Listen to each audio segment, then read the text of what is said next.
Welcome to Philosophy Inspector's presentation online. Our group members are Amanda Law Pedro, Delissa Andrews, Makida Collins, Ramnarayan Singh, and myself, Tamasha Hille. Join us as we define, explain, and provide strategies to manage the behavior of lying. We also have an interesting story to tell.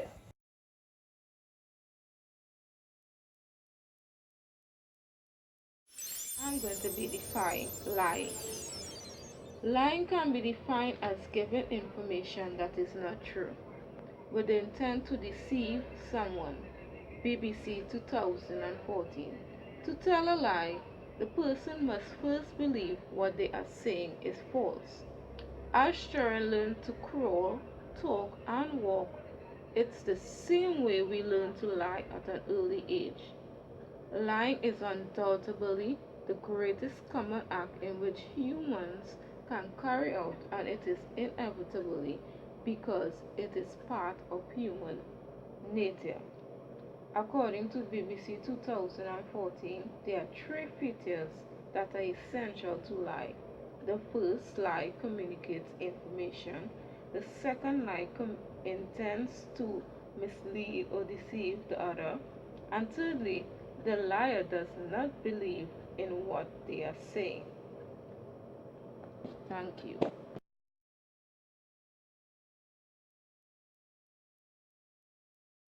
I am Tamasha. B.F. Skinner provided these two reasons for why children may lie. 1. Children lie to avoid aversive stimulation or negative events.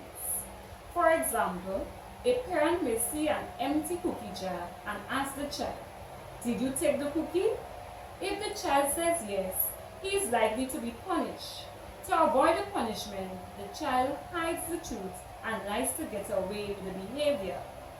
Therefore, lying can be reinforced by avoiding punishment or aversive remediation. Friday 2016. 2. Skinner surmised that a lie is proven to be useful to a liar when it fails to comport with the facts. For instance, a child says, "I lost my dollar," and as a result receives a dollar from the listener, when in reality, no dollar was lost. The child's lie has utility or is useful for him because he now has $2. It is safe to say that lying is useful to children at times. Schoenberger 2017.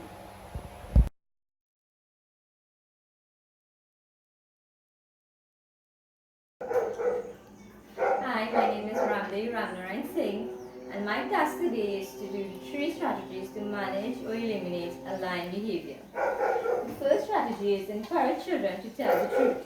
Once a child is old enough to understand right from wrong, it is good to encourage and support him or her to tell the truth simply by having a discussion.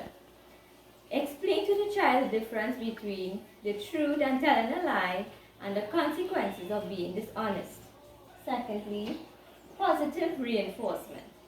A positive reinforcement can be an effective way of encouraging and motivating children to tell the truth about what really happened.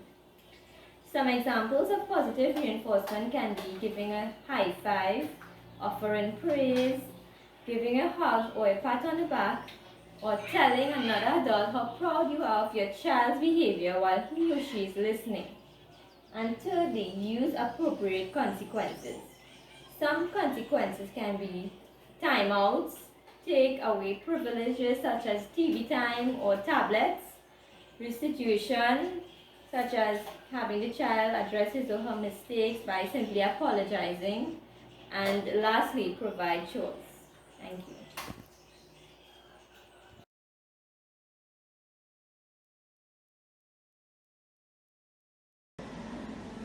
The story of Chirpio.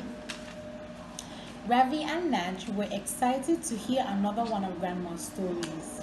It was the best part of sleepover at Grandma's house. They cuddled in her big bed and waited for her to begin. "Have you heard about the tale of Chirpio?" asked Grandma sweetly. "No," said the children in unison. They knew that Grandma's stories were always cool and different. She snuggled them close and began. Chirpio is a beautiful pelican bird who had many friends, but Bobby the bear and Doggy the dog were his favorites. Every year, they went to the Easter Jamboree in Tivoli Gardens. It was a very long journey, so they kept a basket of goodies, sandwiches, juice, and a strawberry pie. At Blue Lake, they decided to take a break. While Bobby and Doggy went to party, Chirpio snuck into the basket and gobbled all the sandwiches. Bobby and Doggy returned to a basket with no sandwiches. Who ate all of the sandwiches? Asked Doggy. It must be Chirpio, said Bobby. At the mention of his name, Chirpio came flying. Did you eat all of the sandwiches? Asked an angry Bobby. No, quivered Chirpio. Then something strange happened.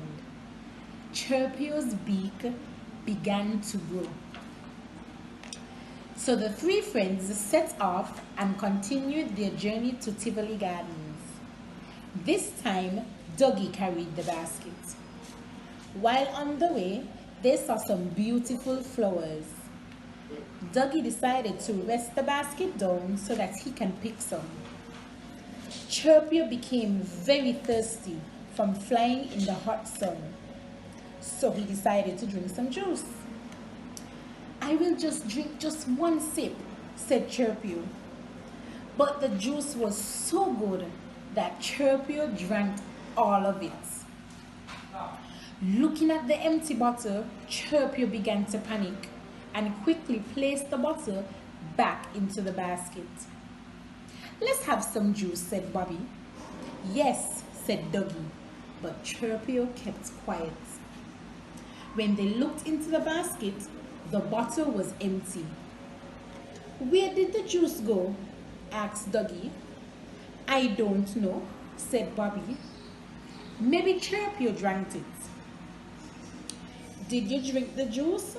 Doggy asked Chirpio. No, said Chirpio with a fright. Maybe it had a leak. Again, Chirpio's beak grew longer. Bobby and Doggy point to Chirpio and ask, what is happening to your beak? Nothing is wrong with my beak, grumbled Chirpio.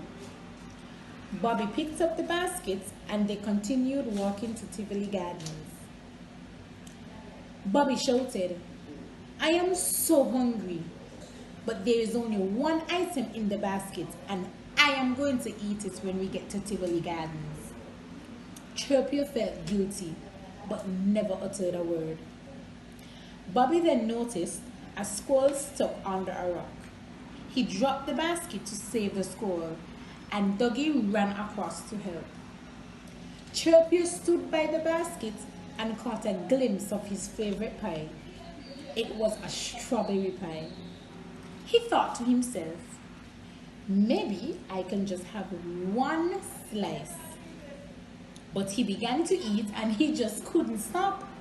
Chirpio ate the whole pie. Soon after, a very hungry Bobby and Doggy returned to meet Chirpio.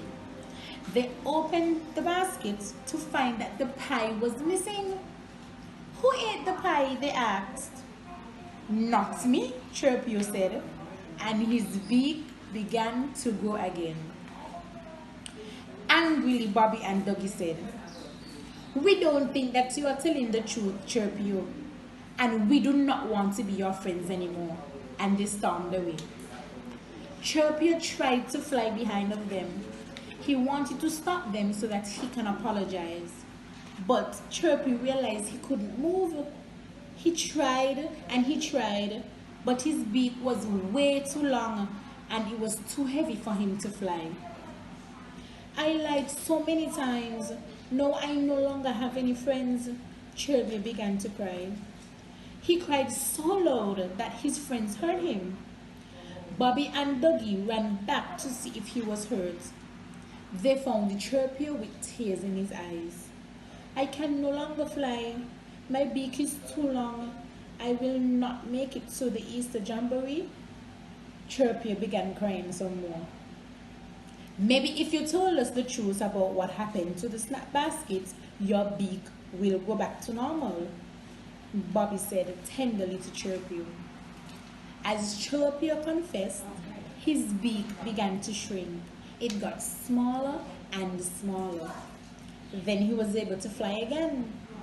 With the biggest smile on his face, Chirpio promised to never lie again. We forgive you, Chirpio, said Dougie and Bobby while hugging Chirpio. Let's go to the Easter Jamboree. And so the friends set off. The truth indeed sets you free. The end.